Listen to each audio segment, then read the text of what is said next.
Salam sejahtera. Perkenalkan, nama saya Bonevantis Palangnama. Saya salah satu guru SMA Negeri 5 Lambaleda, Manggarai Timur, Provinsi Nusa Tenggara Timur. Sekaligus sebagai peserta PBK dalam jabatan kategori 1 tahun 2022.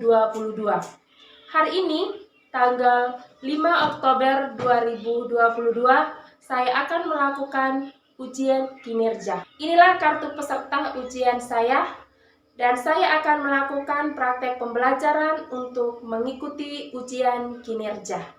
Inilah video pembelajaran saya. Terima kasih.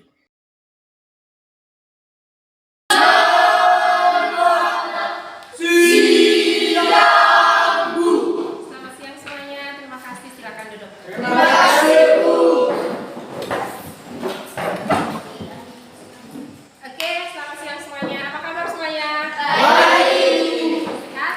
Sehat. Kalau begitu kita bersyukur ya, karena kita masih bertemu untuk melanjutkan pelajaran kita hari ini. Kita awali pelajaran kita hari ini dengan doa. Semuanya berdiri, salam satu. Marilah kita siapkan berdoa sama-sama dalam nama Bapa. Sama-sama Bapa kami Yang ada di surga, dimuliakanlah namamu.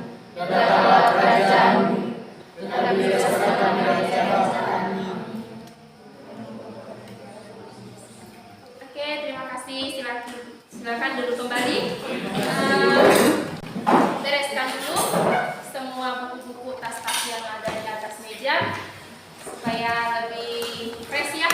Ya, Bu. Lagi sekarang kita mau menumbuhkan semangat nasionalisme kita. Oke, semuanya berdiri menyanyikan salah satu lagu nasional ya.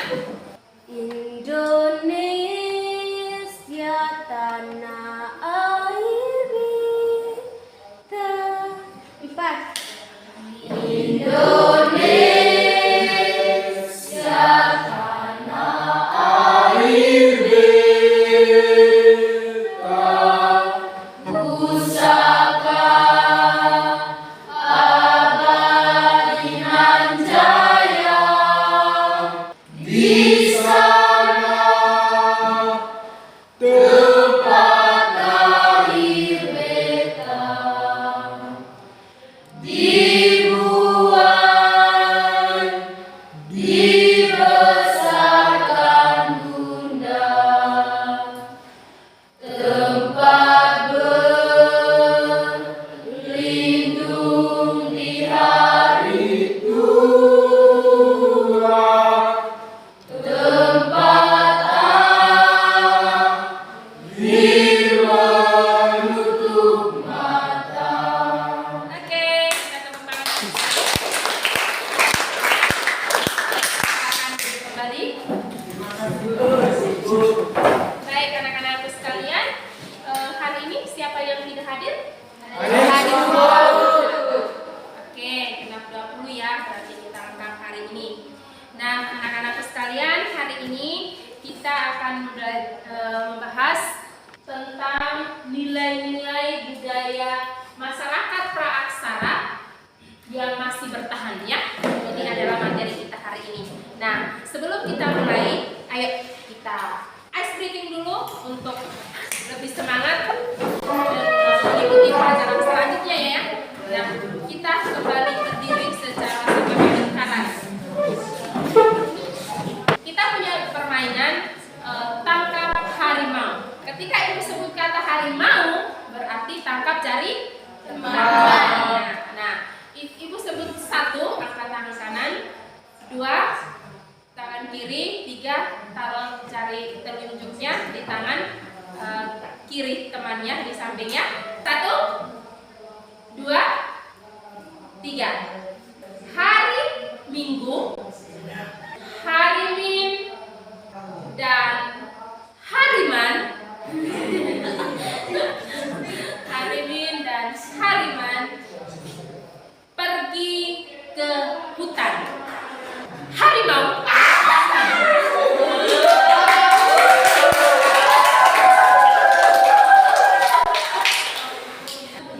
karena tidak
Coba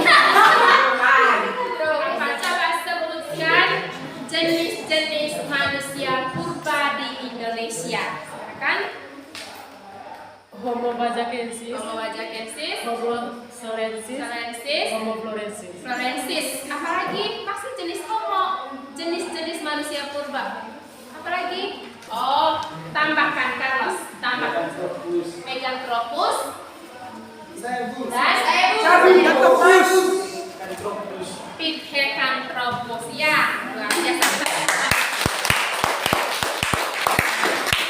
Ternyata anak-anak hebat semua masih ingat materi minggu lalu tentang jenis-jenis manusia purba. Ya. Nah, hari ini kita lanjut ke materi kita tentang nilai-nilai budaya masyarakat praaksara yang masih bertahan. Ya. Nah, kalau masa praaksara itu masa yang bagaimana? Belum mana manusia belum mengenal adanya. Nah, kira-kira nilai-nilai budaya apa yang masih bertahan sampai sekarang ya? Nah, inilah yang akan kita bahas hari ini.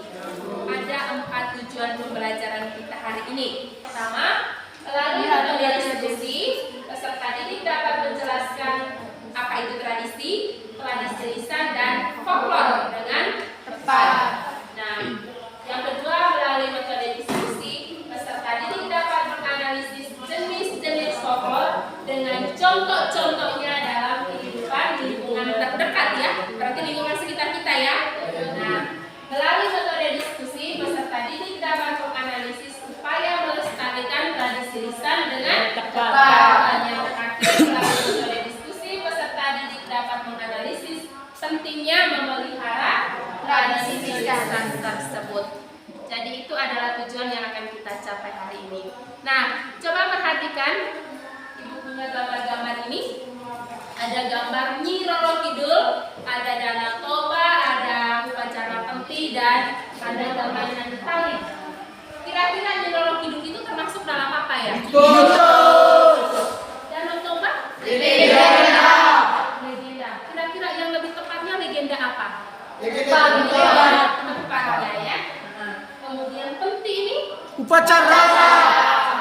Ini ada di Manggarai ya. Yang sengaja ambil salah satu gambar ini adalah penti yang ada di Manggarai. Kemudian ini? Permainan. Permainan tali ini adalah permainan rakyat ya. Ya. Siapa pernah main ini? Saya Jadi kalian punya masa kecil yang juga sudah mewariskan tradisi lisan ya. Ya, Bu. Secara tidak langsung. Baiklah, akan kita bahas lebih mendalam, lebih terperinci di diskusi kelompok ya. Ya, Bu. Nah, oleh karena itu Ibu akan bagi kelompok dulu. Ini nama kelompok-kelompoknya. Silakan membaca. Sudah tahu nama kelompoknya? Ya, Ibu. Oke, silakan berdiri. Kita ke kelompok kita masing-masing ya. Oke, silakan.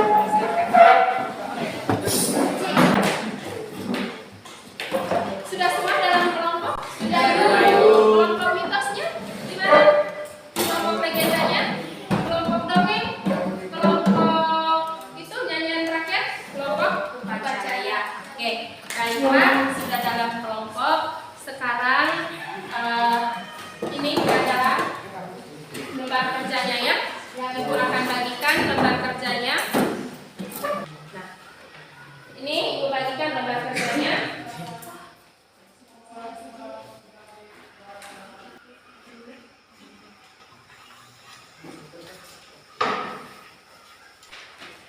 Perhatikan lembar kerjanya masing-masing. Berarti kelompok mitos kerjakan masalah yang ada di kelompok mitos. Kelompok legenda kerjakan masalah-masalah yang ada di kelompok legenda. Setelah itu tulislah hasil diskusi kelompok dengan rapi dan kumpulkan di dokumen. Tadi ini tugas kamu carinya di internet dengan pengertian mitos contohnya. Kamu tugasnya cari di buku ya, kemudian dilanjutkan didiskusikan. Oke.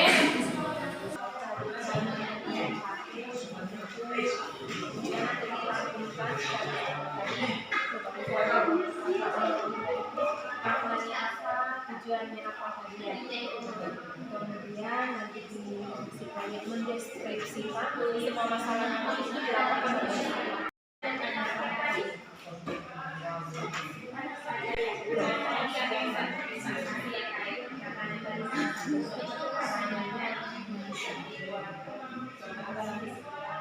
bisa ditulis dalam bentuk sebuah narasi yang bagus berdasarkan situasi kita di lingkungan kita ya. Oke, lanjut. Bagaimana mitos? Mitos, kira-kira mitos apa? Banyak mitos ya, banyak sekali mitos yang masih diyakini di daerah kita ini. Kelompok dongeng, apa dongeng yang ada yang lagi tren di kampung kalian? Turah, bangong ya.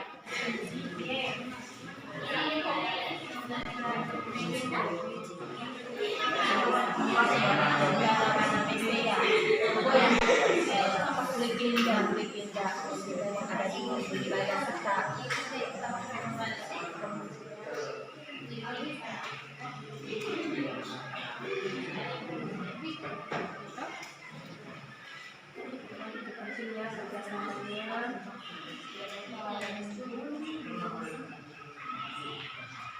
Oke, anak-anak sekalian sudah selesai diskusinya? Oke, baiklah. Sekarang kita mempresentasikan hasil diskusi kita di depan kelas ya.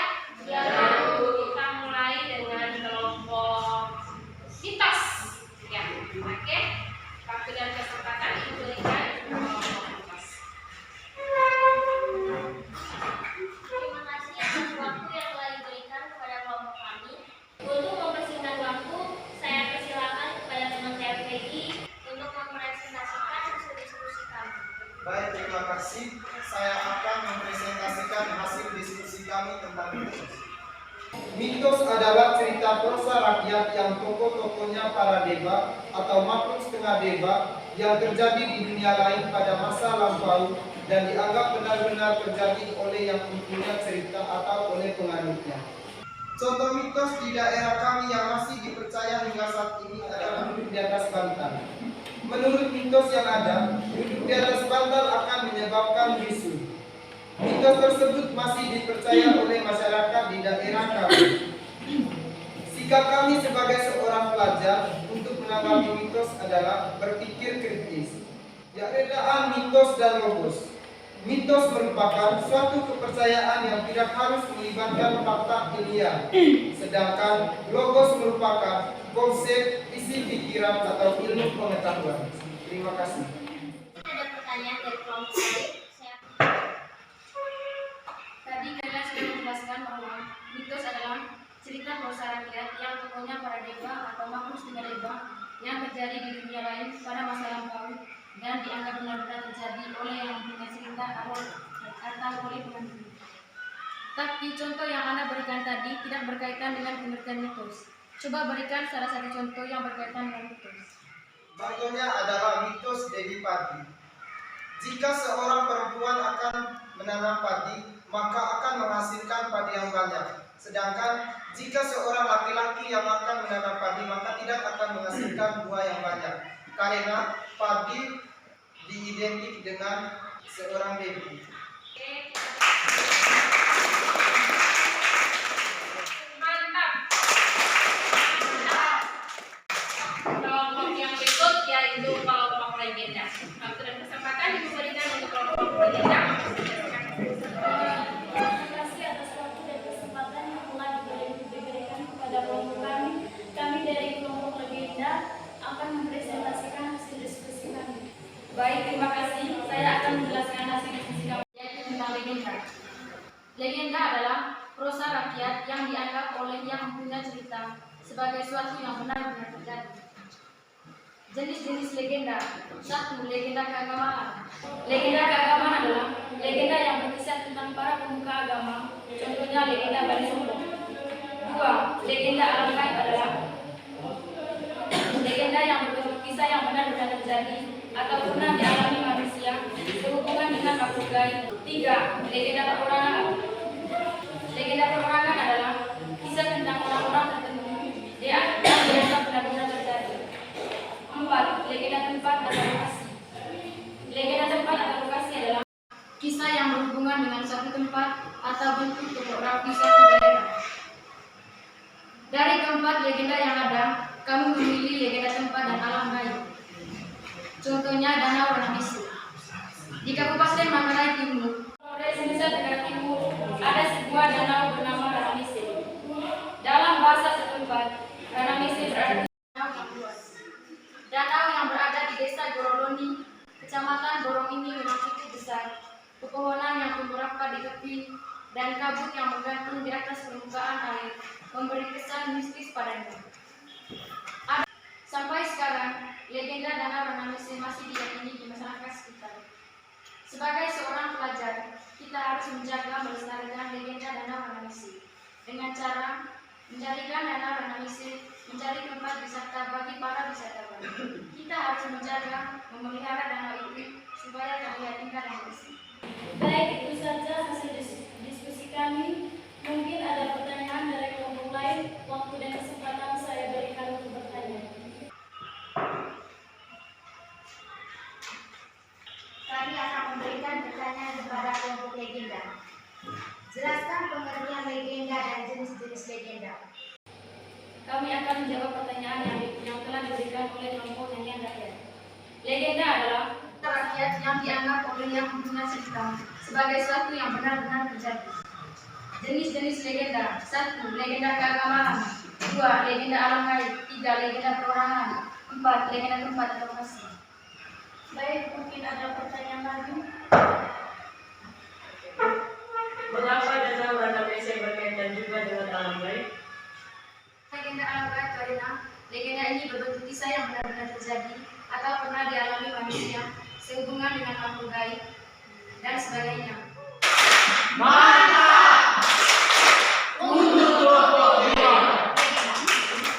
Kelompok proyek mempresentasikan hasil diskusinya. Selamat siang teman-teman, selamat siang. Selamat siang. Baik, terima kasih atas waktu dan kesempatan yang telah diberikan kepada kelompok kami. Kami dari kelompok dongeng presentasikan hasil diskusi kami. Terima kasih atas waktu dan kesempatan yang telah diberikan kepada saya. Saya akan mempresentasikan hasil diskusi kelompok kami tentang dongeng. Dongeng adalah cerita yang tidak benar-benar terjadi, terutama tentang kejadian zaman dulu yang lalu.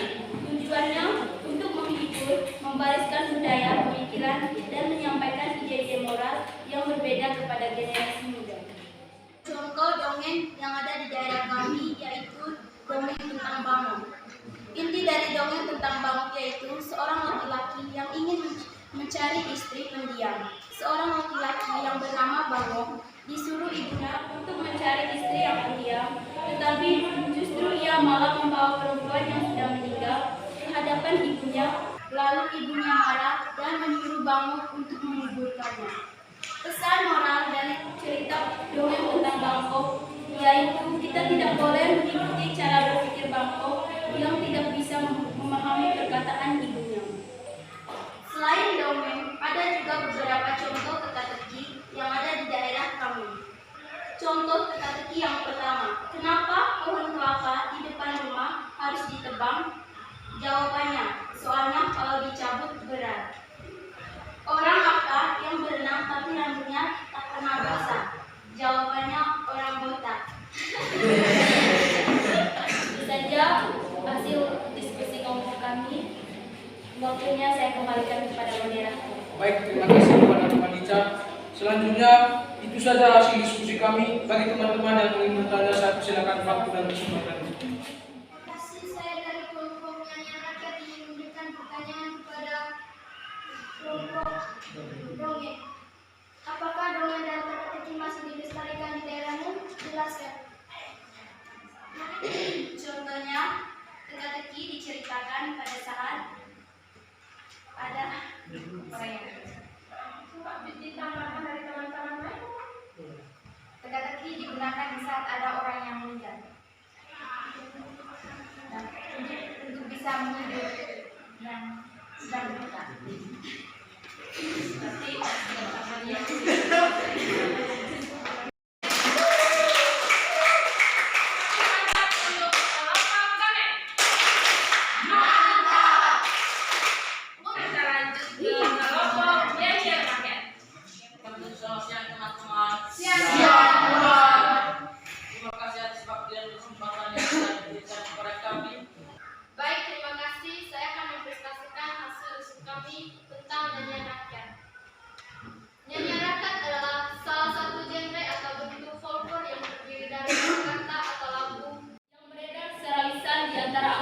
kolektif tertentu, berbentuk tradisional serta banyak mempunyai varian.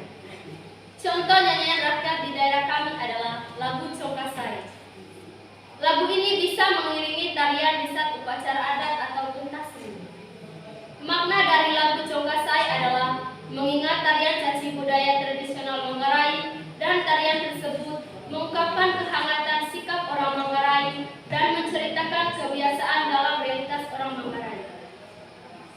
Dengan cara melengkapi nyanyian tersebut sebagai sebuah warisan, dengan cara memperkenalkan terus lagu daerah Congkasai terhadap generasi bangsa yang baru, agar para generasi muda melupakan lagu daerah Congkasai dan juga agar mereka tetap mengingat tempat lagu mereka. Upaya untuk mempertahankan nyanyian rakyat: 1. Menyanyikan lagu daerah Congkasai. 2. Membuat lomba lagu daerah Congkasai. 3. Mengenalkan pada generasi muda dengan kreatifnya. Yang keempat, melakukan penelitian tentang lagu daerah. Sekian dan terima kasih. Saya kembalikan kepada Anda. Baik, itu saja dari kelompok kami. Saya berikan waktu dan kesempatan kepada kelompok lain untuk memberikan pertanyaan. Baik, terima kasih. Kami dari kelompok Mitos akan memberikan pertanyaan kepada kelompok nyanyian rakyat. Ada 4 fungsi nyanyian rakyat. Salah satunya adalah sebagai pengiring permainan anak-anak. Coba Anda berikan salah satu contohnya. Baik, kami akan memberikan salah satu contoh nyanyian rakyat untuk permainan anak-anak. Limpa arus jambret, Katarina sumpret. Siapa yang menang? Saya. Terima kasih.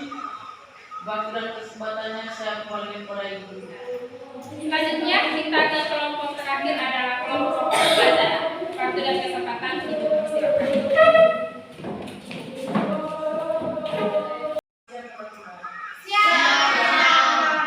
Terima kasih atas waktu dan kesempatan yang telah diberikan kepada kelompok kami. Oke, terima kasih. Saya akan mempresentasikan hasil diskusi kelompok kami tentang upacara. Upacara merupakan rangkaian tindakan atau perbuatan yang terikat pada aturan-aturan tertentu seperti adat istiadat, agama, dan kepercayaan. Jenis-jenis upacara: 1. Seperti upacara pembuatan rumah. 2. Upacara kematian atau penguburan. 3. Upacara perkawinan. 4. Pengukuhan kepala suku. 5. Upacara sebelum maju ke medan perang. 6. Upacara tolak bala, upacara penting, dan upacara kasih makan arwah nenek moyang. Dari macam-macam upacara yang sering dilakukan di daerah kami, salah satunya yang kami pilih adalah upacara penting. Tujuan dari upacara penting ini adalah sebagai tanda syukur kepada Muri Jari Dedet atau Tuhan Pencipta dan kepada arwah nenek moyang atas semua hasil jerih payah yang telah diperoleh dan dinikmati, juga sebagai tanda celung cekeng baling tahun atau musim yang berganti dan tahun yang berlalu. Makna dari upacara penting ini adalah sebagai ungkapan syukur kepada Muri Jari Dedet atau Tuhan Pencipta dan pemilik kehidupan, dan kepada Empu Mede atau leluhur yang telah menjaga, melindungi, serta memberikan hasil panen yang berlimpah. Upacara penting ini dilakukan atau dilaksanakan setiap tahun, biasanya pada bulan Juli sampai September. Upaya untuk melestarikan dan mewariskan upacara tersebut adalah caranya menguatkan peran masyarakat pendukungnya dengan menghidupkan tradisi-tradisi lokal melalui pementasan, pertunjukan, dan perayaan kemasyarakatan yang melibatkan seluruh masyarakat. Sekian dan terima kasih. Saya kembali. Itu saja hasil diskusi kami yang dapat kami presentasikan. Jika ada teman-teman yang mau bertanya, waktu dan kesempatan saya persilakan. Inilah salah satu upacara di daerahmu yang paling sering dilakukan. Kemudian jelaskan tujuan dan makna dari upacara tersebut. Baik, terima kasih. Upacara yang sering dilaksanakan di daerah kami adalah upacara penting. Makna dari upacara penting ini adalah sebagai ungkapan syukur kepada Muri Jari Dedet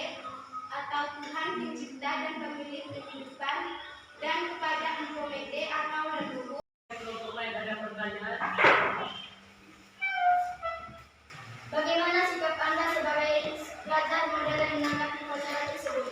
Menanggapi upacara penting ini adalah menganggap hal itu kurang penting karena menganggap bahwa itu adalah urusan orang tua, padahal itu adalah warisan yang perlu dipertahankan sebagai salah satu warisan budaya.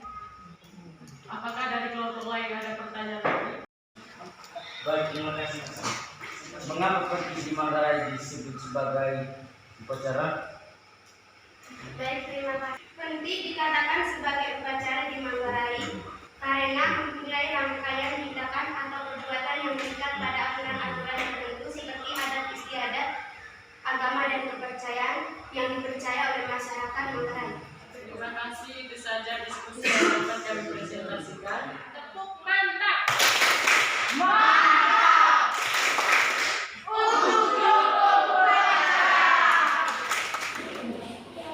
Oke, anak-anak hebat semuanya, kalian sudah melakukan diskusi dan mempresentasikan hasil diskusi kalian. Nilai-nilai atau budaya-budaya yang dihasilkan dari masyarakat Praksara itu masih dalam bentuk tradisi atau kebiasaan adat istiadat dan diwariskan secara lisannya, secara lisan. Nah, ada beberapa istilah yang kita lihat di situ, ada tradisi, kemudian tradisi lisan dan folklor ya. Tradisi lisan itu juga termasuk dalam folklor. Sekarang kita lihat dulu. Sebenarnya folklor itu adalah bagian dari kebudayaan suatu masyarakat yang tersebar dan bersifat tradisional. Ini adalah ciri-cirinya dari folklor. Kemudian ada bentuk lisan, sebagian lisan dan bukan lisan. Ciri-cirinya itu tadi saya sudah dijelaskan secara terperinci dari kelompok-kelompok, sudah kalian cari langsung juga contoh-contohnya, diwariskan secara turun-temurun, bersifat anonim. Artinya siapa yang menciptakan kita tidak tahu. Contoh paling konkret itu adalah teka-teki dengan permainan anak-anak tadi. Ada bentuk-bentuk folklor lisan, sebagian lisan dan bukan lisan. Contoh folklor lisan, ada yang tahu folklor lisan? Syair. Seperti apa syair?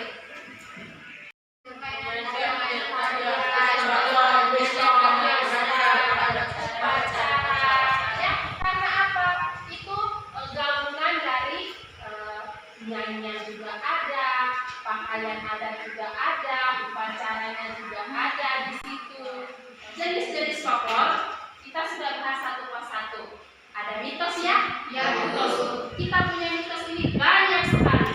Seperti tadi kelompok mitos katakan, kalau duduk di atas batang nanti bisul. Ya. Tadi dikatakan ada perbedaan antara mitos dan logos. Mitos itu sulit dianalisa, ya. Tapi kalau logos itu berkaitan dengan ilmu pengetahuan yang dipikir secara rasional, secara logika. Sebenarnya adalah legenda. Ada beberapa jenis legenda. Itu ada legenda perorangan, legenda keagamaan, dan legenda alam gaib serta legenda tempat. Tadi di kelompok legenda mengangkat Danau Ranawese sebagai salah satu legenda tempat dan juga termasuk legenda alam gaib. Dongeng itu biasanya menceritakan pesan-pesan moral terhadap kita yang mendengarkan. Dulu tidak seperti sekarang. Kalau kita sekarang itu keasikan lebih nonton HP ya. Ya, Ibu.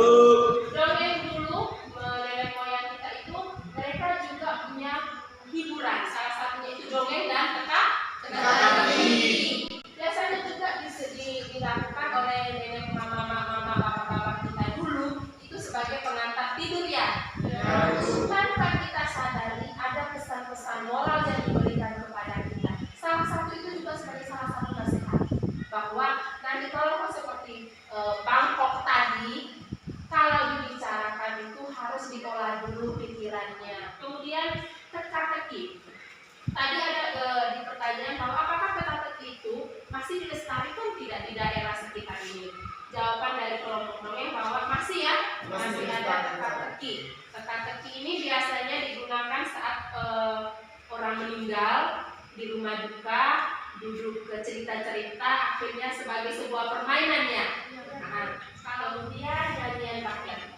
Nyanyian rakyat itu biasa juga dilengkapi dengan peralatan-peralatan alat musiknya ya. Seperti apa saja? Di sini juga masih ada seperti di pondok-pondok ada bambu-bambu yang ditaruh sebagai salah satunya sebagai sarana komunikasi, juga dijadikan untuk alat-alat musik. Masih ada tidak di sini? Bahasa daerahnya apa? Betul. Juga ada upacara penting yang tadi dijelaskan oleh kelompok upacara mereka. Dari sekian upacara, mereka ada salah satu upacara penting. Ini salah satu upacara terkenal juga ya di Manggarai sebagai ucapan syukur panen. Oke, anak-anak sekalian, itu sebagian kesimpulan dari hasil diskusi kita hari ini tentang nilai-nilai budaya masyarakat praaksara yang masih diwariskan sampai sekarang ya.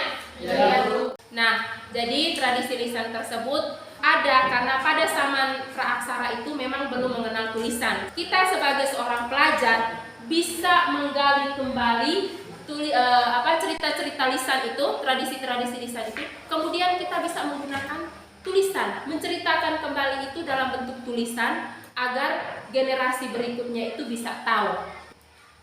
Selanjutnya kita post-test ya. Ini beberapa soal, 5 soal untuk post-test kita hari ini terkait materi yang sudah kita bahas tadi. Oke, 5 nomor ini Ibu kasih waktu 5 menit.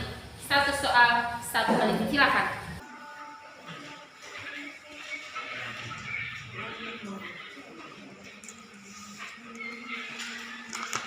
Sudah selesai? Belum? Oke, diselesaikan dulu ya. Yang sudah boleh dikumpul?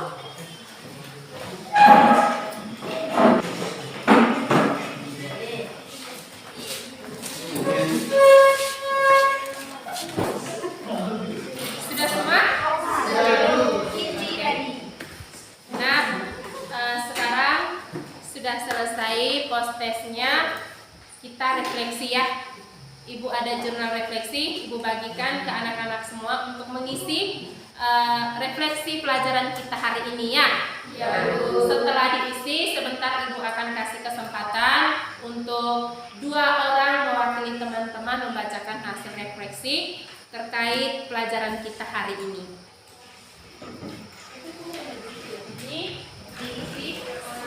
Anak-anak sekalian, silakan isi jurnal refleksi yang Ibu bagikan itu. Silakan mengisi sesuai dengan apa yang anak-anak rasakan selama proses pembelajaran ini ya. Ibu kasih waktu 5 menit untuk mengisinya. Jangan lupa juga hasil diskusinya sebentar dikumpul bersamaan dengan hasil refleksi ya. Anak-anak sekalian, sudah selesai isi jurnalnya? Oke. Yang paling pertama, Ibu kasih kesempatan dulu untuk salah satu kelompok membacakan hasil refleksi kelompoknya. Kelompok mitos. Baik, saya akan membacakan hasil refleksi dari kelompok kami. Yang pertama, apa hal yang paling peserta didik dikuasai setelah mengikuti pembelajaran tentang pendidikan? Nilai-nilai budaya masyarakat pada masa praksara yang masih bertahan saat ini. Yang kedua, apa hal yang belum peserta didik kuasai setelah mengikuti pembelajaran? Nilai-nilai yang lebih mendalam dari warisan tradisi lisan tersebut. Yang ketiga, apa yang masih membingungkan dari pembelajaran tersebut? Materi mitos dan legenda, karena ada legenda yang berkaitan dengan mitos. Oke, terima kasih kepada kelompok mitos yang sudah merefleksi bahwa yang pertama yang sudah dipahami nilai-nilai secara keseluruhan. Ya, kemudian yang masih membingungkan itu ada berdasarkan hasil share-nya, ada yang terkait mitos dan legenda itu masih sama ya. Iya. Kita usahakan untuk lebih mendalami kembali soal lebih spesifik seperti salah satu contoh ini yang disebut mitos, mana yang disebut legenda. Salah satu contohnya itu adalah Dewi Padi. Hari ini setelah pembelajaran saya akhirnya mampu mengetahui nilai-nilai budaya masyarakat masa praaksara yang masih bertahan. Yang kedua, setelah melakukan pembelajaran hari ini, target saya berikutnya adalah yang pertama, bisa menjawab soal-soal evaluasi dengan baik dan benar. Dua, menanamkan dalam diri saya pentingnya tradisi lisan yang ada dalam lingkungan saya.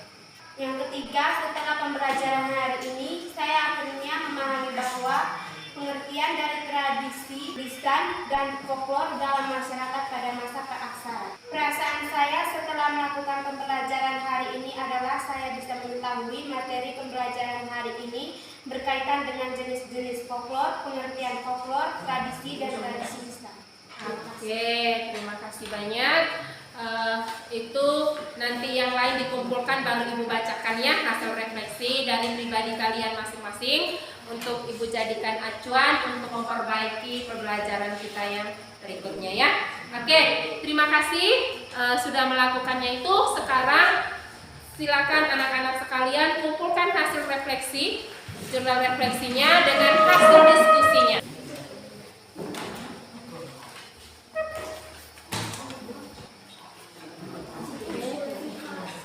Sudah semua ya?